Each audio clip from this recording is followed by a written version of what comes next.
बिस्मिल्लाहिर्रहमानिर्रहीम अस्सलाम वालेकुम स्टूडेंट्स। आज हम लोग अफाइन एंड यूक्लिडियन ज्योमेट्री का टॉपिक जो है वो नॉर्मलाइज़र वेक्टर और यूनिट वेक्टर को डिस्कस करेंगे। और इस वेक्टर की स्टेटमेंट देखें, मतलब इसमें जो इसकी डेफिनेशन है वो क्या है कि हम किसी भी वेक्टर को नॉर्म में कैसे राइट कर सकते हैं, मतलब कि वेक्टर को जो है वो नॉर्मलाइज कब कर सकते हैं। तो वो कहते हैं कि एनी नॉन ज़ीरो वेक्टर जो है वो कोई भी हम यू ले लेते हैं जो कि वी से बिलोंग करता है, मतलब कि वेक्टर स्पेस से बिलोंग करता है और ये नॉन ज़ीरो होगा। ठीक हो गया। एनी नॉन ज़ीरो वेक्टर, ये नॉन ज़ीरो वेक्टर होने चाहिए यू जो कि वी से बिलोंग करता है, कैन बी नॉर्मलाइज्ड। हम इसको नॉर्मलाइज तब कर सकते हैं बाय कैसे, बाय मल्टीप्लाइंग, क्या करके, हम इसको मल्टीप्लाई करके इट बाय किससे, 1/u की नॉर्म से। दैट इज़, जैसे कि अब ये क्या है, यू की नॉर्म, मतलब अगर आपके पास यू एक वेक्टर स्पेस से बिलोंग करता है तो यू की नॉर्म क्या होगी, ये होगी। तो वो कहते हैं कि हमने उस वेक्टर को यू को इसकी 1/u की नॉर्म से मल्टीप्लाई करवाना है, तो हम तब कह सकते हैं कि ये वेक्टर जो है वो नॉर्मलाइज्ड हो चुका है। तो अब यहाँ पर देखिए, इसको हमने जो उन्होंने बताया था कि हमारे पास एक नॉन ज़ीरो वेक्टर है जो कि यू है और वो वी से बिलोंग करता है। अब इस यू को हम लोगों ने इसकी 1/u की नॉर्म से मल्टीप्लाई करवा देना है। तो अब उसी को हम एक स्पेसिफिक वेरिएबल हम n के जो है वो को रख लेते हैं। और n जो है वो क्यों रखा, क्योंकि हमने इसको नॉर्मलाइज बनाना था, तो हमने उसके नाम से इसको n का नाम दिया।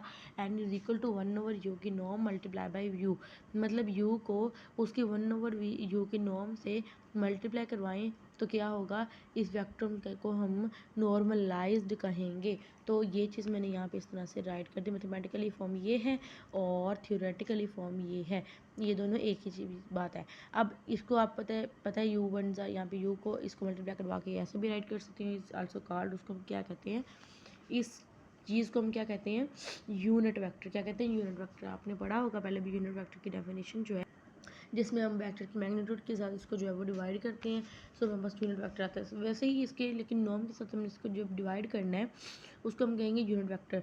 तो अब ये जो हमारे पास एक एग्जांपल लेते हैं, हमने कोई भी वेक्टर ले लिया है, हमने वी ही सपोज कर लेते हैं, वी ही हमने ले लिया है और हमने जो है वो ये 1 to 1 इसके जो है वो इसके नंबर ऑफ एलिमेंट्स 1 to 1 है जो कि R3 से बिलोंग करते हैं। आपको पता है ये R3 से बिलोंग कर रहे हैं क्योंकि यहाँ पर जो है वो 1 to 1 ये जो है वो 3 डिजिट्स हैं, R3 से बिलोंग करते हैं। आपको पता है आपने ये अब ये फार्मूला यूज़ करना है, कौन सा, u का नॉर्म का ये जो नॉर्म लिखा हुआ है ये फार्मूला यूज़ करना है। देखिए इन टर्म्स ऑफ वी करना है क्योंकि आपके पास वी वेक्टर है ना, वहाँ पर u था तो हमने वी को इसकी जगह इस्तेमाल करना है। अब आप ये समझिएगा कि यू वी पता नहीं क्या चीज़ है, यहाँ पर तो यू आ रहा था, ऐसे नहीं है क्योंकि वहाँ पे आपने जो है वो u को यूज़ किया, यहाँ पे आप in terms of v use करेंगे कि आपको पता है v जो है वो एक वेक्टर स्पेस से बिलोंग करता है जो कि 1 to 1 है और ये R3 से इसकी डायमेंशन R3 की है। और हम लोगों ने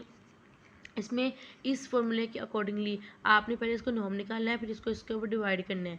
तो इसको नॉर्म कैसे निकालते हैं, आपको पता है कि वी को इसी वेक्टर को इसी वेक्टर के साथ नॉर्म निकालते हैं, मतलब इसी को इसी के साथ सर्व करें तो नॉर्म निकलता है।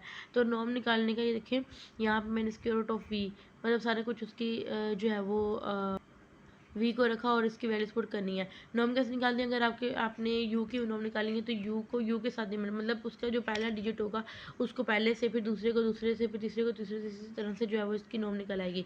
सो हमने वी को वी के साथ, नॉर्म का मतलब है हमने इनर प्रोडक्ट लेना होता है, वी का वी के साथ अगर इनर प्रोडक्ट कर रहे हैं तो उसके ऊपर जो इसका रूट है वो भी आना चाहिए। तो हमने इसका रूट कर लिया और इसका नॉर्म कैसे निकालते हैं, मतलब इसका इनर प्रोडक्ट कैसे निकालते हैं कि 1 को 1 के साथ, 2 को 2 के साथ, 1 को 1 के साथ, 1 प्लस 2 ज़ा 4, 1 4 प्लस 1, तो इस तरह से 5 हो जाएगा, 5 प्लस 1 सो ये 6 हो जाएगा। तो मतलब ये इसके जो वो एक नॉर्म आएगी ना ये वी की, तो वो आपके पास स्क्वायर रूट ऑफ 6 आएगी। ठीक हो गया। तो ये चीज़ मैंने एक चीज़ मैंने निकाली है, नीचे वाली चीज़। अब मैंने इसको डिवाइड भी तो करना है। डिवाइड कैसे करेंगे, वी वेक्टर जो भी गिवन होगा उसको उसकी नॉर्म पे डिवाइड करना है। तो मेरे पास वी वेक्टर गिवन था 1 to 1, नॉर्म पे डिवाइड किया, उसको सेपरेटली डिवाइड किया, 1/√6, 2/√6 और 1/√6। ठीक हो गया। तो ये चीज़ मेरे पास जो है वो एक यूनिट वेक्टर आ चुके हैं। अब हम इस इट इज़ आल्सो कहा था यूनिट वेक्टर, इसको हम क्या कहेंगे, इसको हम यूनिट वेक्टर भी कहते हैं क्योंकि क्योंकि इट्स नॉर्म जो है वो ऑलवेज इक्वल टू वन, क्योंकि इसकी नॉर्म हमेशा इक्वल टू वन होती है। आपको पता है यूनिट वेक्टर हम किसको कहते थे? हम तो ये देखें वेक्टर नॉर्मलाइज कब चेक करते हैं कि अगर वो जो है वो नॉर्मलाइज जो है वो वन के इक्वल हो, ठीक है, तो मतलब यूनिट वेक्टर हो, ठीक है। तो कैसे कि हम लोगों ने उनकी नॉर्म चेक करनी सबसे पहले। अब फ़र्ज़ करें जैसे हम लोग को यहाँ पे वेक्टर गिवन था, हमने इसकी जो है वो नॉर्म चेक की, चेक करने के बाद इनको जो सेपरेटली डिवाइड कर दिया, तो हमारे पास जो है वो हमारे पास नॉर्मलाइज उसका वेक्टर का आ चुका है। सो हम लोगों ने यहाँ पर भी वही काम किया, ये इक्वल टू वन आना चाहिए। तो हम लोगों ने जो है वो यहाँ पे वेक्टर लिया और उसकी जो है वो वेक्टर की नॉर्म निकाल ली है।